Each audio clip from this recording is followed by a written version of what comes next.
This is a presentation by Katie Gentile regarding ethical concerns with an outpatient adolescent client. It is important to have significant background on this population.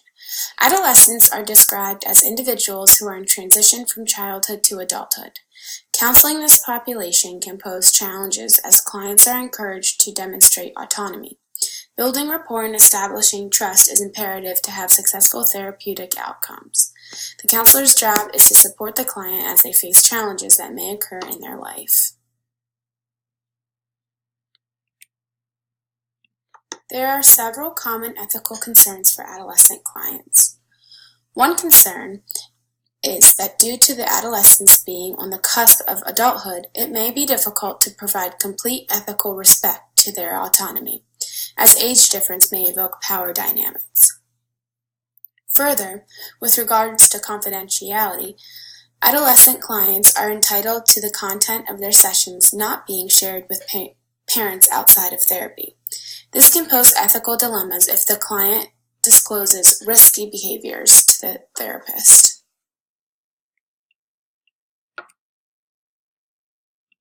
The following case vignette outlines an ethical dilemma with a client in this population.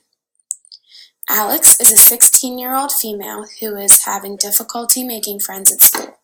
She comes to my office and excitedly expresses she has finally made a great group of friends.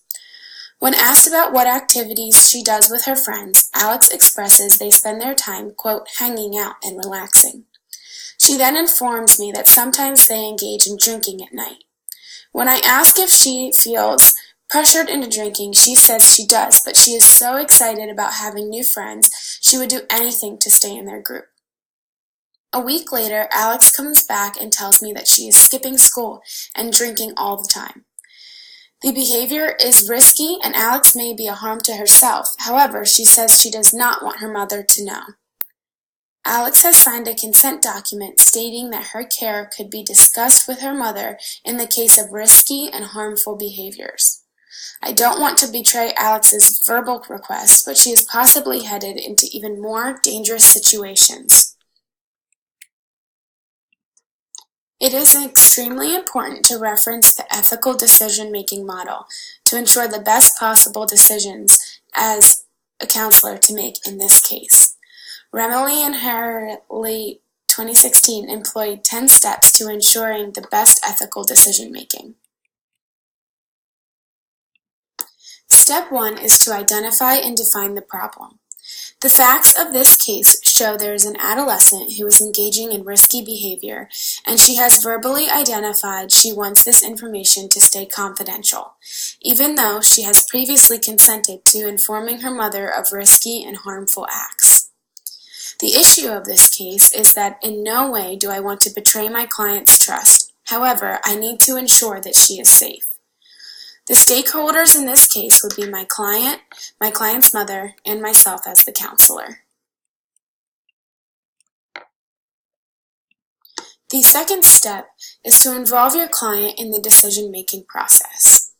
It is important to talk to my client in this case and let her know that despite her unwillingness to share her risky behaviors with her mom, we had previously discussed consent and the importance of keeping her safe in the case of harmful activities. It would be important to revisit our initial consent and to really discuss thoroughly the safety of the client.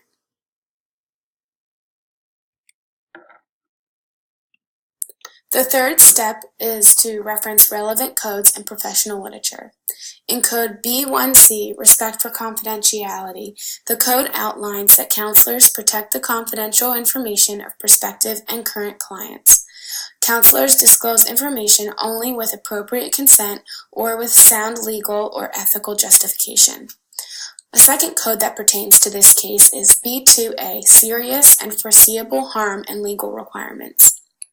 The general requirement that counselors keep information confidential does not apply when disclosure is required to protect clients or identified others from serious and foreseeable harm, or when legal requirements demand that confidential information must be relevant or revealed.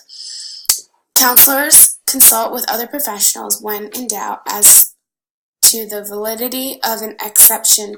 Additional considerations apply when addressing end-of-life issues. Both of these codes pertain to this case as it is a case of confidentiality and harm-risking behaviors. Further, professional literature states it is important to help both parents and adolescents to overcome barriers to effective, ongoing parent-adolescent communication. Opening the lines of communication with this client's parent may only assist in keeping her safe. The fourth step is to consider ethical principles and virtues. Yamuna 2013 outlines 5 important ethical principles within this population, and they apply heavily to this case. Respect for autonomy, rapport building, respect, empathy, and unconditional positive regard are all important to make sure this client feels safe in this situation, even though there could be a potential that confidentiality would have to be breached and shared with her parent.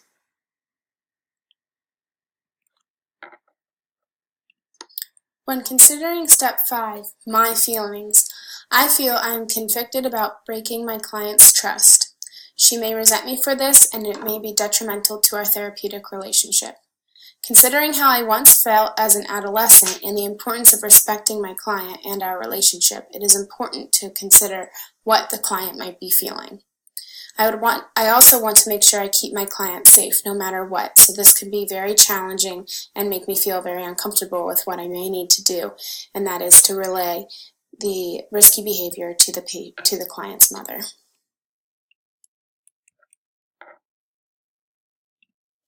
Step 6 is incredibly important. Consult with colleagues. Informing my supervisor and assessing the case is incredibly important to understanding the full picture of this case and making the best possible ethical decision. In Code F1A, Client Welfare in the ACA outlines that a primary obligation of counseling supervisors is to monitor the services provided by supervisees. Counseling supervisors monitor client welfare and supervisee performance and professional development. To fulfill these obligations, supervisors meet regularly with supervisees to review the supervisee's work and help them become prepared to serve a range of diverse clients. Supervisees have a responsibility to understand and follow the ACA Code of Ethics. Following this code and informing my supervisor of this case is important so that I too can uphold the Code of Ethics in this ethical dilemma. Step 7, it is important to consider the social-cultural context. In a social-cultural context, in this case, it is important to be aware of the typical relationship adolescents have with adults in our society. Many adolescent clients may feel an even higher pressure about telling an adult when engaging in risky activities. My client may feel pressure and nervousness about the possible outcomes as she may be reflecting on the initial consent we had with confidentiality and informing her parent of risky activities. Steps 8 is to identify desired outcomes and multiple possible actions. Hopefully, my client will feel comfortable to disclose the risky behavior to her mother. That would be my most ideal desired outcome. Ideally, this will happen with all 3 of us in a counseling session so my client can feel safe. This action may take place in a single session. It could also take place in several sessions. Another possible outcome is to have several follow-up sessions, which may be a course of action to keep Alex's communication and safety a priority within the therapeutic setting. In step 9, it is important to choose a course of action. My ultimate course of action includes informing my client's mother of the risky behaviors.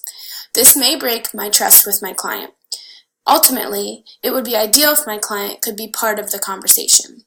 Once I inform my client's mother, I would document the breach of confidentiality under the circumstances of harmful behaviors.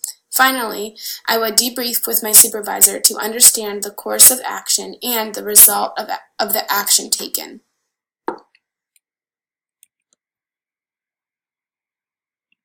Step 10 is to reflect on the experience. It is important to go through each of these steps. I reflect that by going through each of these steps, I am able to get a stronger picture of what the ethical dilemma is, consider all actions, and have a more positive outcome when dealing with the ethical dilemma. Considering all of the possible ethical codes really assisted in supporting the best possible outcome.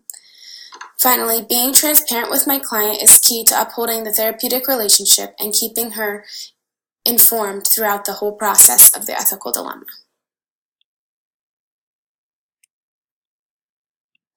It is important to stay within my scope of practice and consider this case with only my supervisor to ensure confidentiality is upheld in all other regards.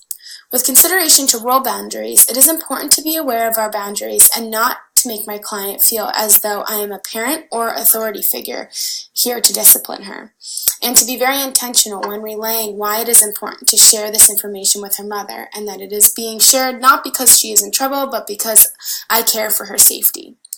With considerations to multicultural concerns, it is important in this case to consider how age plays a role in culture and how that may impact our relationship and the need to inform Alex's mother.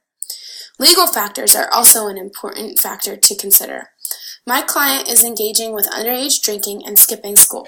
As of now, I believe the best course is to involve the client's mother. However, if this continues on a greater scale, it may be important to notify legal authorities. This case may bring up a number of feelings for myself. Self-care concerns are important to be aware of. Knowing I may be breaking a client's trust could be very challenging for me, and making sure I take care of myself is important for this case. I would be extra intentional in my self-care techniques, and for me, that takes form in art making.